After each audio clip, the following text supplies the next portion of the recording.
My son told me I was only useful as free childcare while his wife posted poolside pictures from a resort paid for with my house money. He said it in the middle of Sunday dinner, with barbecue sauce on the corner of his mouth and his 3 children sitting so still that even the ice in their glasses seemed afraid to move. Mom, your job here is simple, Brandon said, leaning back in the chair he had once begged me to buy for him when he and Erica first moved into their big house in Frisco. You watch the kids so Erica and I can live our lives. If you don't like it, the door is right there. The twins, Noah and Oliver, were 8. They stared at their plates as if mashed potatoes could save them. My granddaughter Sophie, 16, sat across from me with both hands clenched around her napkin. She had her mother's sharp cheekbones and her father's dark eyes, but the look she gave me belonged to neither of them. It was steady, furious, almost proud. I set down my fork. I did not cry. At 72, you learn that tears are not always the strongest teen a woman owns. Sometimes the strongest thing is silence, held carefully until the people who underestimated you walk straight into it. All right, I said. Then tomorrow you and Erica can start paying your own bills. All of them. Brandon stopped chewing. Erica lowered her wineglass so slowly the stem clicked against the table. What is that supposed to mean? She asked. It means I finally understand my job here, I said. Andy, I'm resigning. For a second, nobody breathed. Then Brandon laughed, but it came out too hard. Mom, don't be dramatic. I looked at the chandelier above us, the one Erica had called a necessary investment, 2 weeks after $4,800 disappeared from the account that was supposed to hold the money from my house. I have spent my whole life making excuses for men who called women's pain dramatic, I said. I'm done. The truth was I had not come to Texas looking for a fight. I came because my son called me one April morning and said the 3 words that can still make a mother forget every warning bell in her body. Mom, I need you. I was in my backyard in Tulsa, watering the basil I had planted in chipped blue pots. My house was small, a yellow brick bungalow with crooked porch steps, a kitchen window facing the sunrise, and a hallway wall covered infamily pictures that had faded around the edges. It was not fancy, but it was mine. My late husband Walter had painted the porch rails the summer before his heart gave out. The paint was peeling, but every time I saw it, I saw his hands. Brandon told me Erica was exhausted. He said the twins were falling behind in school, Sophie was getting moody, the house was chaos, and his job as a regional sales director had him traveling constantly. Erica's boutique consulting business, he said, was about to take off, but only if she had breathing room. They had tried babysitters. They had tried after-school programs, nobody was reliable. Nobody loved the children the way I did. It's just temporary, he said. A few months. Maybe 6. We need family, Mom. We need you. I should have asked why a man who lived in a 5-bedroom house with 2 SUVs in the driveway needed his widowed mother to fix his life. I should have asked why Erica, who posted inspirational quotes about boundaries, suddenly had none when it came to mine. I should have asked why Brandon's voice got tighter every time I mentioned keeping my house and visiting instead. But he was my only child. And I was lonely in ways I did not admit, not even to myself. So when Brandon said the Tulsa market was strong and it made no sense for me to hold on to an aging house, I listened. When he said he knew a realtor who could move it fast, I listened. When he said the money would be safer if we put it into an account he could help me manage because online fraud is crazy now. Mom, I listened. I sold my home for $312,000. Less than it was worth, according to my neighbor Diane, who stood on my porch the last morning with a casserole in her hands and tears in her eyes. Eleanor, you sure about this? She asked. I looked back at the empty living room. The sun made a pale square on the floor where Walter's recliner used to sit. My son needs me, I said. Brandon and Erica gave me the smallest room in their house, the one behind the laundry room where they used to store Christmas wreaths, broken lamps, and plastic bins labeled Halloween. There was a twin bed, a metal shelf, and a narrow window that looked at the fence. My rocking chair did not fit. My cedar chest did not fit, most of my framed pictures did not fit. I kept Walter's wedding photo on the nightstand and stacked the rest of my life in boxes against the wall. It's cozy. Erica said the day I moved in, smiling with the bright cruelty of someone who had never been made to feel small. It's temporary, Brandon added. Once we reorganized the guest room. The guest room became Erica's content studio 9 days later. At first they thanked me. That is how these things begin. With thank yous so warm you don't notice they are closing around your wrists. I woke at 5:30 every morning. I packed lunches with little notes for the twins because they said cafeteria food tasted like wet cardboard. I drove Sophie to summer art camp, then to SAT prep, then to volunteer hours she did not want but Erica insisted would look good for college. I washed soccer uniforms. I made dinners. I folded laundry while Erica took calls in yoga pants and Brandon shouted into his Bluetooth in the garage. I cleaned sticky fingerprints off the stainless steel refrigerator and read bedtime stories until Oliver fell asleep with his thumb tucked under his chin. The boys loved me openly. Children do that when adults haven't taught them to be ashamed of need. Noah asked if I could live there forever. Oliver called my room Grandma's tiny apartment and tried to make me a cardboard mailbox for the door. Sophie was different, she watched everything. She noticed when Erica corrected the way I loaded the dishwasher. She noticed when Brandon rolled his eyes because I could not figure out the new thermostat. She noticed when they started leaving me printed schedules like Iwa's staff. The trips began in August. Business, Brandon said. Networking, Erica said. A leadership retreat, they said together, dragging matching luggage down the stairs while I stood in the entryway holding Oliver's inhaler and Sophie's permission slip. They went to Phoenix, Nashville, Miami. Always for work. Always urgent, always too complicated to explain. But people who lie for fun are careless with proof. One Thursday night, after they claimed to be at a corporate training in Denver, Erica's phone lit up on the kitchen island while I was wiping down the counters. I did not mean to look. It really didn't. But the screen showed a photo notification from Instagram. And there she was in a white swimsuit beside an infinity pool, a glass of champagne raised toward a pink Florida sunset. Caption: Rest is productive. Know your worth. I stood there with a wet sponge in my hand, staring at the woman who had asked me to cut coupons because every little bit helps. That night Sophie knocked on my door after the boys were asleep. Grandma, she whispered. Are you awake? I sat up. What's wrong? She slipped inside and closed the door, then leaned against it as if someone might chase her. You have to see something, she said. Her hands shook as she opened her laptop. She had screenshots saved in a folder called School, hidden between algebra notes and art references. The first screenshot was from a group chat named Grandma Plan. Brandon, she's almost convinced. Erica, good. We can't pay a nanny and the card minimums. Brandon, once she sells the house, we're fine. Erica, and she can watch the kids. Win-win to Brandon, she'll do anything if I say I need her.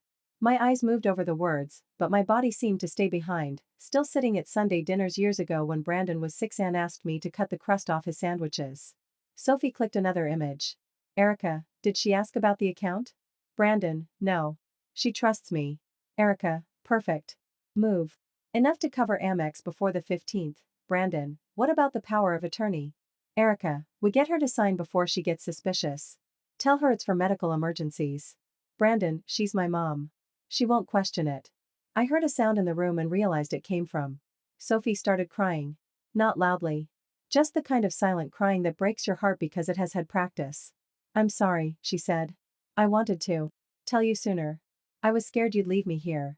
I pulled her into my arms, and she collapsed against me like she had been holding herself upright for months. That was the moment my pain changed shape. Until then, it had been humiliation. Betrayal. Shame at being fooled. But with Sophie sobbing into my shoulder, I understood something bigger. They were not only using me. They had been using her too. As a built-in babysitter. As a pretty family prop. As proof they were good parents, successful people, decent humans. Listen to me, I whispered into her hair. I am not leaving without you. She pulled back, terrified. They'll say you kidnapped me. Then we'll do this the right way. The next morning, I called Marian Cole, an elder law attorney in Dallas. Her number had been given to me years earlier by Walter's old union friend. I expected to leave a message. Instead, Marian answered herself. I told her almost everything.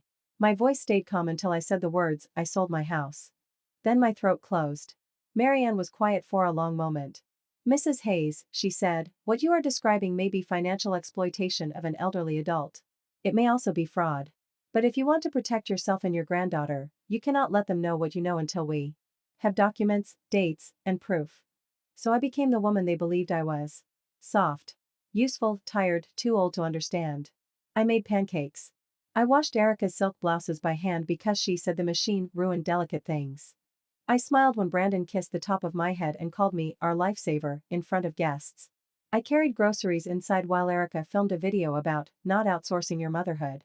At night, Sophie and I built a case. She saved screenshots before her parents deleted the chat. I photographed receipts. I copied bank statements Brandon had left in his office printer. I found the marketplace listings for my furniture, Walter's rocker, my oak dining table, the cedar chest I thought was in storage. Erica had sold the chest for $220 and described it as vintage rustic, minor scratches. Minor scratches. Walter had carved our initials under the lid in 1978. Every new piece of proof hurt, but it also steadied me. Pain is chaos until you give it a folder. Then came that Sunday dinner. Brandon had been annoyed all day because the twins had tracked mud through the hallway and Erica blamed me for not watching them closely enough, even though I had been cooking for 7 people and helping Sophie finish a scholarship essay. Erica picked at the brisket I made and said it was a little heavy. Brandon drank 2 beers before dessert. The boys bickered over a toy truck. Sophie barely ate. When I asked Brandon whether we could talk about getting my remaining money moved back into an account only under my name, his face hardened. Not this again, he said. I kept my voice low. It is my money. It's family money now, Erica said. I looked at her. No. It is money from the house where I buried my husband from. Brandon slammed his hand on the table, making Oliver jump. Mom, your job here is simple. You watch the kids so Erica and I can live our lives. If you don't like it, the door is right there. And there it was. Not a misunderstanding. Not stress. Not poor wording. The truth. So I said what I said. I resigned. Then I walked to my little room behind the laundry room while Brandon followed, saying my name. In that warning tone he had learned from men who think volume is authority. Mom, wait, don't start this. You know I didn't mean it. But I did not stop. I closed the door long enough to pull my suitcase from under the bed. Beneath my folded nightgowns was a blue accordion folder. Inside were the screenshots, receipts, statements, sale listings, travel confirmations, and the draft power of attorney Marianne had warned me not to sign. At the very back was something Sophie had printed that morning. An appointment confirmation with a mobile notary for 10 o'clock the next day. The subject line read, Durable Power of Attorney Execution, Eleanor Hayes. Brandon knocked once, then opened the door without permission, because in his house even my fear belonged to him. He saw the folder in me hands. For the first time since I arrived in Texas, my son looked afraid. Brandon stepped into my room as if he still expected the walls to obey him. Erica came in behind him, barefoot, her diamond tennis bracelet flashing under the laundry room light. I knew that bracelet. I had seen the $6,900 charge on a card statement Brandon said was for medical stuff. Sophie stood in the hallway, half hidden, her phone in her hoodie pocket. The twins hovered at the top of the stairs, whispering. Mom, Brandon said, forcing a laugh, what is this supposed to be? A record, I said. Of what? Of how much my son decided a mother was worth after she stopped owning a house. Erica folded her arms. This is ridiculous. You're worked up because Brandon said one stupid thing at dinner. I laid the blue folder on the bed and opened it. No. I am calm because I finally stopped pretending. The first page was a screenshot from Grandma Plan. Brandon's mouth tightened. The second was the bank transfer for $25,000 to his credit card company. The third was another transfer for $41,000. The fourth was a hotel receipt from Miami Beach. Then Nashville flights. Then Erica's bracelet. Then the marketplace listing for me cedar chest. Then the notary appointment. By the time I finished spreading the pages across the blanket, Erica's face had gone pale under her makeup. Where did you get those? Brandon asked. From the places you left your lies. Sophie stepped fully into the doorway. His eyes snapped to her. Go to your room. No, Sophie said. It was one word, but I felt the air shift. Erica laughed once. Great. Now the teenager who can't pass chemistry thinks she's a lawyer. Sophie flinched. I did not. Do not speak to her that way, I said. Erica stared at me as if the vacuum cleaner had spoken. Brandon raised both hands. Everybody calm down. Mom, yes, we used some money. We had debts. Serious debts. I was going to pay it back after my bonus. You know I would never steal from you. You wrote, she'll do anything if I say I need her. His mouth opened, then closed. I picked up the notary confirmation. What were you going to tell me tomorrow? Erica recovered first. She always did when the lie needed confidence. That it was for emergencies, she said. Which is true. You are 72. You get confused by apps. Brandon is trying to protect you. I laughed then. It surprised all of us. Not because anything was funny, but because there is a certain age where insult becomes absurd. I had managed a household on one income, cared for a dying husband, negotiated hospital bills, kept receipts through 40 years of tax seasons, and learned online banking. Before Erica learned how to spell wellness in a caption. Yet there she stood, telling me I was too old to understand a bank account they had emptied. I understand perfectly, I said. I understand that I sold my home because my son said he needed me. I understand I was put in a storage room while my money paid for trips, jewelry, and credit cards. I understand I became the nanny, cook, driver, maid, and excuse. And I understand. That when my money was gone, you wanted legal control over me. Brandon's face twisted. You're making us sound like monsters. No, I said. I am reading what you wrote. The twins crept down 2 steps. Oliver's eyes were wet. Grandma, he whispered. Are you leaving? The question went through me like a needle. I walked past Brandon and knelt at the bottom of the stairs. Not tonight, sweetheart, I said. You and Noah go brush your teeth. Noah looked at his father. Did you steal Grandma's money?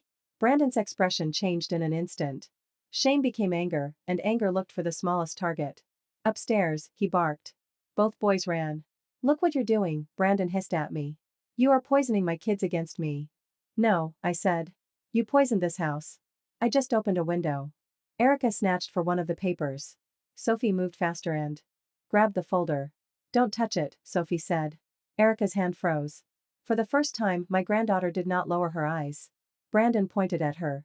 You think you're grown, you think your grandmother is going to save you? She doesn't even have a house. That was when I saw the real reason Sophie had been so afraid. It was not just that her parents yelled. It was that they knew exactly where to put the knife. She has me, Sophie said. The room went very quiet. I could have left that night. Part of me wanted to grab Sophie and walk straight into the dark with nothing but my purse and the folder. But Marianne had warned me, do not give them a story they can use. Abusive families love to accuse the person who leaves of being the unstable one. So I stayed awake while the house pretended to sleep. At 1:17 a.m., Sophie tapped once on my door. We moved like thieves through the hallway, except we were the only ones in that house trying to save what belonged to us. Brandon's office was locked, but Sophie knew where he kept the key, taped behind a framed photo of the whole family at a pumpkin patch. I almost laughed when she showed me. A happy family picture hiding the key to the room where he kept the proof of what he had done to his mother. His laptop password was Erica's birthday. Of course it was. Sophie knew it because they made her print shipping labels and school forms whenever they were too busy to be parents. On the desktop, there was a folder named Mom Transition. I clicked it. Inside were spreadsheets, scanned documents, and a PDF titled Care Options. My hand went cold. The spreadsheet listed my house proceeds as Eleanor Asset Pool. Under it were columns: debt payoff, household support, childcare savings, discretionary, remaining reserve. The remaining reserve was $118,460. I stared at the number. $312,000 had become $118,460 in less than 3 months. Another document listed facilities. Not retirement communities. Not places with gardens and painting classes. Cheap assisted living homes an hour outside the city, with notes in room possible? No memory. Diagnosis yet. Need POA before placement. Sophie covered her mouth. Grandma, she whispered, they were going to put you away. I opened the final document. It was titled Strategy. Step 1. Convince her to sell Tulsa House. Step 2. Move proceeds to managed account. Step 3. Have her assist with kids through fall travel. Step 4. Execute POA. Step 5. Transition to care if she becomes resistant. My son had turned my life into bullet points. I sent everything to Marianne before sunrise. She called me at 6:12. Eleanor, she said, and her voice was no longer just professional. It was angry. Listen carefully. You have enough for emergency action. Pack what you need. Do not confront them further. Sophie can leave with you only if we notify authorities immediately and document that she is safe and choosing to be with a relative. I will start the adult protective services report and contact a family attorney. She's my granddaughter, I said. Yes, Marianne replied. And because she is 16, her voice matters, but we have to keep everything above board. That Saturday, Brandon and Erica went to a resort outside Austin for what they called a brand partnership weekend. They left a handwritten list on the counter. No sugar for boys. Sophie grounded from phone. Garage freezer. Chicken for dinner. Notary rescheduled Monday. At the bottom, Erica wrote, please do not make this weekend about you. Sophie found me reading it and said, I hate her. No, I said, folding the note. Don't let people like that teach you how to carry hate. Carry evidence. We packed slowly. Not enough for them to notice on the doorbell camera, but enough that my life could fit in the trunk of my 2009 Toyota, the car Brandon had been pressuring me to sell because old people shouldn't drive in Dallas traffic. It took Walter's photo, my Bible, the folder, 2 sweaters, my prescription bottles, and the envelope of cash I had hidden in a flour canister after Diane's warning finally made sense. Sophie packed jeans, sketchbooks, her birth certificate from a file cabinet, and the stuffed rabbit she claimed she no longer cared about but tucked carefully between shirts. The twins watched a movie in the den while we cooked their dinner. My heart broke every time Oliver asked if I could make cinnamon toast in the morning. I told him yes, because I wanted it to be true. At 9:40 p.m., after the boys fell asleep, Marianne called. Go now, she said. I have notified the non-emergency police line that Sophie is safe with you and that a protective report is being filed. Do not answer. Emotional calls. Save everything. Sophie looked at me. Are we really doing this? I touched her cheek.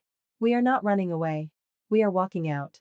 We left through the garage with the blue folder under my coat. I drove to my sister Ruth's house in Richardson. Ruth was 68, widowed twice, Catholic when convenient, and the only woman I knew who could insult a person and feed them soup in the same breath. I had not told her much. Because shame makes you quiet, but when I called that afternoon and said I needed a place, she did not ask for proof. My guest room has ugly curtains, she said, but nobody in it gets treated like storage. When we arrived, Ruth was waiting on the porch in slippers, holding a baseball bat and a rosary. Sophie burst into tears. Ruth hugged her first. Them. Inside, she said. Before I commit a felony on your behalf. At 10:08, my phone started ringing. Brandon. Erica. Brandon. Unknown number. Brandon. Then the text came. Mom, where are you? This is insane. Bring Sophie home now. You are making a huge mistake. I will call the police. You are confused. Erica is crying. The boys are hysterical. If you don't answer, I will tell them you kidnapped my daughter. Sophie read the last one and went white. I wanted to throw the phone across Ruth's kitchen. Instead, I took screenshots. At 11:03, a police car pulled up outside. Ruth muttered something Jesus would not have enjoyed hearing. The officer was young, polite, and tired. Brandon had reported that his elderly mother with cognitive issues had taken his minor daughter from the house after a family disagreement. Cognitive issues. There it was. The story they had been preparing. I handed the officer my driver's license, my phone, Marianne's information, and the emergency report number. Sophie stood beside me and said clearly, I am safe. I left because my parents were financially exploiting my grandmother and planning to force her into a facility. The officer looked from her to me, then to Ruth's baseball bat leaning against the wall. Ma'am, he said to Ruth, is that necessary? Ruth shrugged. Depends who knocks. He did not laugh, but he wanted to. He called his supervisor. He spoke to Marianne. He read enough of the screenshots to stop looking at me like a confused old woman and start looking angry on my behalf. I'm not removing Sophie tonight, he said finally. A family court issue will need to be addressed, but she appears safe and there is documentation. Do not go near their home. Do not engage with threats. Save every message. After he left, Sophie slid down the kitchen cabinet and sobbed into her knees. I sat on the floor with her, my old joints protesting, and held her until the shaking passed. At 2 o'clock in the morning, Marianne sent one more message. Bank freeze requested. Civil complaint drafted. APS report filed, emergency family petition in progress. Also, Eleanor, I found something worse. I called her from Ruth's laundry room so Sophie would not hear my fear. What is it? The power of attorney they wanted you to sign Monday? It appears there may already be a version with your electronic signature on it. It was submitted to one of your financial institutions last week. I never signed anything. I know, she said. And there is more. A placement packet was sent to a facility called Serenity Oaks. Admission target date, October 3rd. October 3rd was 9 days away. The room tilted. I grabbed the washing machine. Marianne's voice softened. They weren't waiting for you to agree, Eleanor. They were building a paper trail to make the world believe you were no longer capable of saying no. I looked through the doorway at Sophie asleep on Ruth's couch, one hand still holding her phone like a lifeline. I had thought my son wanted my money, my labor, my silence. I was wrong. He wanted my signature, my freedom, and my granddaughter's obedience. And by Monday morning, if we had not walked out, I might have disappeared into to rest. Brandon showed up at Ruth's house 2 days later with Erica, a private attorney, and the confidence of a man who had spent his life believing consequences were things that happened to other people. They did not knock like family. They pounded. Ruth looked through the front window and said, Lord, give me patience, because if you give me strength, I'll need bail. I almost smiled, but my hands were shaking. Marianne had told me not to open the door unless she was present. But I was done hiding behind curtains in rooms that belonged to their people.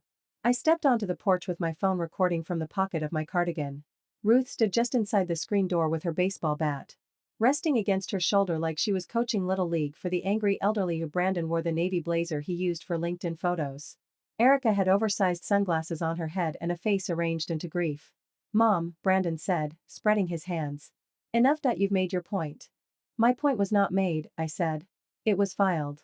His attorney, a square-jawed man with a leather folder, cleared his throat. Mrs. Hayes, we would like to resolve this privately before reputations are damaged. I looked at Brandon. Funny. Nobody worried about my reputation when you told the police I had cognitive issues. Erica stepped forward. You took our daughter. Sophie opened the door behind me before I could stop her. No, she said. I walked out. Erica's expression changed instantly. Her mouth softened. Her eyes shone. It would have been impressive if I had not spent months watching her practice emotions for the internet. Baby, she said, your grandmother is confused. We know she loves you, but she is manipulating you because she's lonely. Sophie stared at her mother. You left me to raise your sons while you went to Miami, she said. Erica's face twitched. Brandon's jaw tightened. Go get your things. No. It was the same small words she had said in the hallway, but this time it stood in broad daylight. The lawyer stepped in. Sophie, you are a minor. Your parents have custodial rights. A black SUV pulled up behind Brandon's car before anyone could answer. Marian got out first, carrying a folder. Behind her came a family attorney had met only by phone, a woman named Patrice Green. Then a uniformed officer and a woman from Child Protective Services. Brandon looked at them, and for one bright second I saw the boy he used to be when he got caught stealing cookies before dinner. What is this? He demanded. Marian walked up the path. A temporary protective order for Eleanor Hayes regarding financial exploitation and harassment. And an emergency hearing notice regarding Sophie Hayes' placement pending investigation. Erica made a choking sound. This is insane. The CPS worker turned to Sophie. Are you safe? Right now? Yes, Sophie said. Do you want to return home with your parents today? No. Brandon laughed, sharp and ugly. She's 16. She doesn't know what she wants. Sophie lifted her chin. I know you sold Grandma's furniture. I know you used her house money. I know about Serenity Oaks. I know you told people she was confused so nobody would believe her, and I know you only call me your daughter when you need a family photo. Silence fell over Ruth's porch. Even the lawyer looked at Brandon differently. Erica whispered, how could you say that? Sophie answered, because it's finally true out loud. The officer served the papers. Brandon refused to take them at first, so the envelope landed against his blazer and dropped onto the porch step. Mom, he said, lowering his voice, if you do this, I could lose my job. I looked at the man who had once brought me dandelions in a plastic cup and told me they were roses. Then you should have stolen from someone who didn't keep receipts. The emergency hearing was 4 days later. I had never been inside family court before. It did not look like justice on television. No polished speeches. No dramatic gasps. Just fluorescent lights, tired parents, crying children, lawyers whispering over folders, and a judge who had clearly heard every version of "this is a misunderstanding" ever invented. Brandon and Erica sat on the other side of the aisle. They looked smaller there. Not poor. Not ruined. Just less shiny, without their house, their lighting, their captions, their control. They looked like two people who had built a beautiful life out of unpaid bills and other people's silence. Their attorney argued that Sophie was being influenced by a bitter grandmother. He said I was elderly, emotional, and financially dependent. He said parents have a right to discipline teenagers. He said family matters had been exaggerated into legal claims because I resented moving from my home. I listened with my hands folded. Then Patrice played the audio Sophie had recorded at the dinner table. Brandon's voice filled the courtroom. Your job here is simple. You watch the kids so Erica and I can live our lives. If you don't like it, the door is right there. I felt every head turn. Then Patrice showed the screenshots. Grandma plan. Mom transition. Strategy. The judge did not react much. Judges know how not to react. But his pen stopped moving when he read, transition took care if she becomes resistant. Brandon's attorney asked for a recess. The judge said no. Sophie testified next. She was scared. I could tell because she twisted the ring on her thumb until her skin reddened. But her voice did not break. My parents didn't hit me, she said. I know that matters. But they made the house feel like everyone was something they could use. Grandma was money and childcare. I was free labor and animage. The boys were props when they behaved and problems when they didn't. I don't hate migrants. I just don't want to live in a house where telling the truth gets treated like betrayal. Erica cried through most of it. Maybe some tears were real. I no longer cared. The judge granted temporary kinship placement with Ruth as the official custodian and me as an approved caregiver until the investigation concluded. Sophie would remain in her school. Brandon and Erica were allowed supervised contact only, and no direct contact with me except through attorneys. When the gavel came down, Sophie turned and reached for my hand. I thought that would be the big reversal. It wasn't. The real one came 1 week later in Marianne's office. Brandon and Erica arrived with a new attorney, one who did not smile at anyone. Their first attorney had apparently decided this was not a reputation problem. It was an evidence problem. Marianne's conference room had a long walnut table, a coffee machine in the corner, and a window overlooking downtown Dallas. I sat on one side with Ruth, Sophie, Marianne, and Patrice. Brandon and Erica sat across from us. Nobody offered hugs. Marianne slid a packet across the table. The bank has completed its preliminary fraud review, she said. They confirmed unauthorized transfers totaling $193,540 from accounts containing Mrs. Hayes' home sale proceeds. Additional expenditures may still be identified.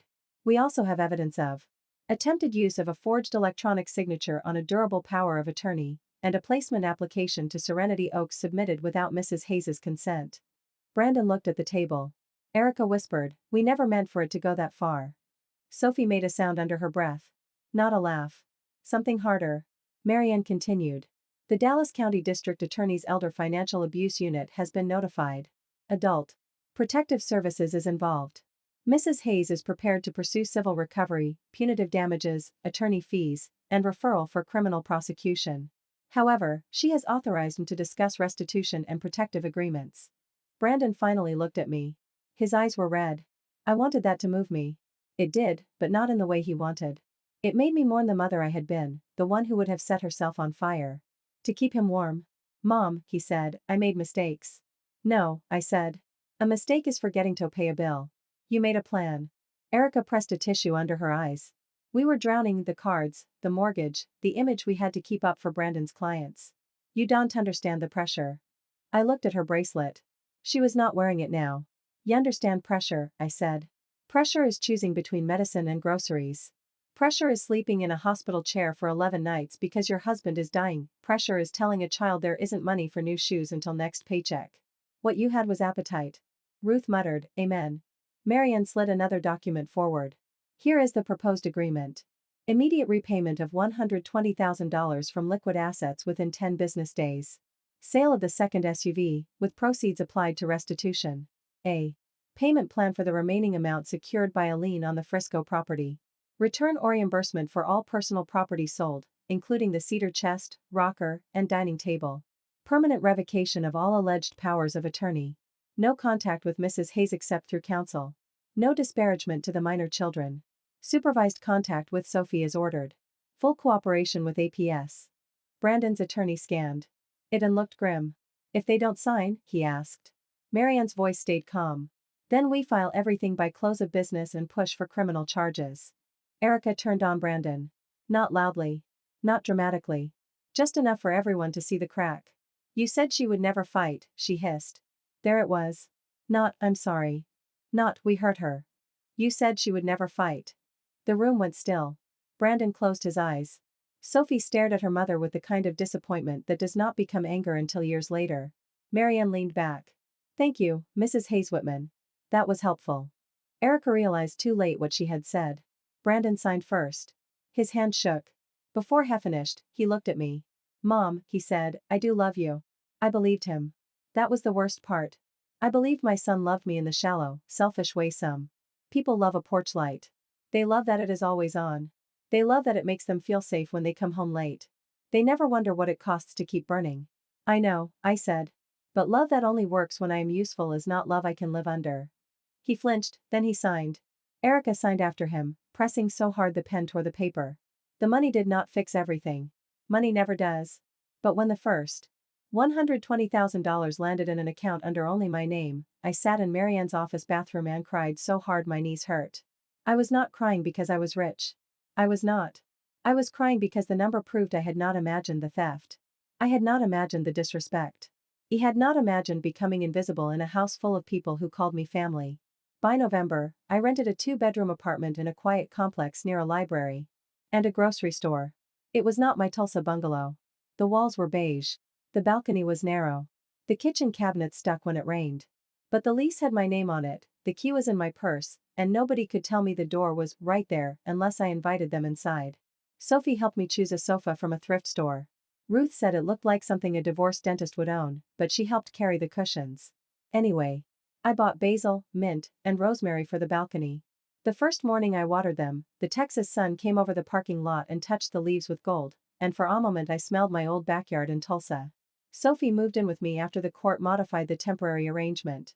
Ruth remained the legal custodian for a while because the system likes paperwork more than common sense, but everyone understood where Sophie's home was. She took the bedroom with the bigger window and taped drawings above the desk. One was of a woman standing in a kitchen while a family ate around her without seeing her. The woman was drawn almost transparent. Next to it, Sophie drew the same woman on a balcony full of plants, her hair loose, her eyes awake. "That's you," Sophie said one night. "Before and after?" She shook her head. "No. Both were always you. They just couldn't see the second one." I started working 3 mornings a week at a flower shop owned by a woman named Celeste who had purple glasses, for ex-husbands, and no patience for pity. She hired me after I rearranged a sad bucket of carnations while waiting to ask about part-time hours. "You know flowers?" she asked. "I know what it's like to keep living after being cut back." She hired me on the spot. The work saved me in small ways. I learned that lilies bruise if you grip them too tightly. Roses open slower in a cool room. Mint roots even after you think it's done for. Sometimes I thought about Brandon. Not with forgiveness. Not yet. Maybe not ever in the way people demand from mothers because it makes everyone else comfortable. I thought about him as a person I loved who had become unsafe. That was a sentence I had never expected to survive. But I did. He left messages through his attorney at first. Apologies written like legal documents. Then longer ones. Then none for a while. The twins were the wound that would not close. Court orders and adult mistakes have a way of punishing children who did not sign anything. I missed Noah's serious questions and Oliver's sticky hugs. I missed cutting toast into triangles. I missed hearing their feet thunder down the stairs. In December, 3 days before Christmas, my phone rang from an unknown number. I almost did not answer. Then something in me knew. "Hello?" A small voice whispered, "Grandma?" I sat down on the edge of the bed. "Noah." He breathed out like he had been holding it for weeks. "It's me. Oliver is here too, but he's scared." In the background, I heard Oliver say, "I'm not scared." I pressed my hand to my mouth. "My boys," I said. "Are you okay?" "We're at Dad's office," Noah whispered. He left his phone in the conference room. "We only have a minute." My heart cracked open. "Listen to me," I said. "I love you both. Every day. Every minute. Nothing grown-ups say changes that." Oliver came on the line. "Dad said you left because you didn't want to take care of us anymore." I closed my eyes, there it was again. Children as weapons. Love turned into a knife small enough to fit in an 8-year-old hand. "No, sweetheart," I said carefully. "I left because adults in that house were hurting me and taking things that belonged to me. Leaving a place where you are being hurt is not the same as leaving the people you love." "Can we see you when we're bigger?" Noah asked. "You can see me whenever it is safe and allowed," I said. "And until then, you remember this, I did not stop being your grandma." A door opened on their end. Noah whispered, "We have to go." The line went dead. I sat there in the dark bedroom, holding the phone against my chest. Sophie found me and climbed onto the bed beside me without asking what happened. She just leaned her head on my shoulder. "They'll know one day," she said. "I hope so. They already know more than you think." On Christmas Eve, Ruth, Sophie, Celeste from the flower shop, and I ate dinner in my apartment. Nothing matched. The plates were thrifted. The ham was slightly dry, the pie crust cracked in the middle. Ruth brought a casserole she swore was famous at church, though she refused to say for what. Sophie hung paper snowflakes in the balcony door because Texas refused to provide real weather. Before dinner, Sophie handed me a small wrapped box. Inside was a wooden ornament she had painted herself. It showed a tiny yellow house with a porch, a blue pot of basil, and a woman standing in the doorway with a suitcase in one hand and a key in the other. On the back she had written, "The door was right there, so we used it." I laughed and cried at the same time. After dinner, Wes sat on the balcony wrapped in blankets, drinking cocoa from mugs that did not match. The mint smelled sharp in the cool air. Across the parking lot, a little girl rode a new scooter in circles while her father jogged behind her, pretending he could keep up. Sophie lifted her mug. "To women who save each other," she said. Ruth raised hers. "And to old ladies with folders." Celeste added, "And to never trusting a man with a Bluetooth earpiece." We laughed until the neighbor's porch light clicked on. Later, after everyone left and Sophie went to bed, I stood alone in the kitchen. The apartment hummed softly around me. Refrigerator. Heater. Pipes. Life. Not the old life, but mine. I thought of the yellow house in Tulsa. Walter's rocker. The cedar chest. The basil pots. The woman I had been when I believed motherhood meant making yourself available for any kind of need, even the kind that devoured you. I missed that woman. I forgave her. Then I let her rest. People ask what the final punishment was. They want to hear that Brandon went to prison, that Erica lost everything, that the house was taken, that the villains crawled back in the rain. Life is not always that theatrical. The truth is better. They had to pay. They had to answer questions under oath. They had to sell the image they worshipped piece by piece. They had to sit in supervised rooms and learn that children remember. They had to live knowing that the woman they called confused had been smart enough to save every receipt. And me? I woke up every morning in a room nobody assigned to me out of convenience. I made coffee in my own kitchen. I watered mint that kept growing no matter how many times I cut it back. I watched Sophie leave for school with paint on her hands and her head held higher than before. One Saturday in spring, we drove to Tulsa. Just for a day. I parked across from my old bungalow. The new owners had painted the porch green. There was asswing where Walter's chair used to be. For a moment, grief pressed its hand against my fist. Sophie took mine. "Do you want to go?" she asked. I looked at the house, then at my granddaughter. At the girl who had opened a laptop in my storage room and handed me back Meow Life. "No," I said. "I just wanted to thank it." "For what?" "For sheltering the woman who got me this far." We sat there a little longer.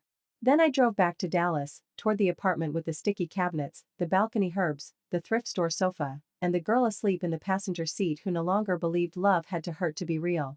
I do not know whether my son will ever understand what he did. I hope he does, for Noah. And Oliver's sake. Not for mine. I no longer live waiting for an apology. I live with my name on the mailbox, my money in my own account, and my granddaughter's laughter coming from the next room. And every morning, when sunlight hits the mint leaves on my balcony, I remember the sentence that was meant to throw me away. The door is right there. Yes, it was, and walking through it saved my life.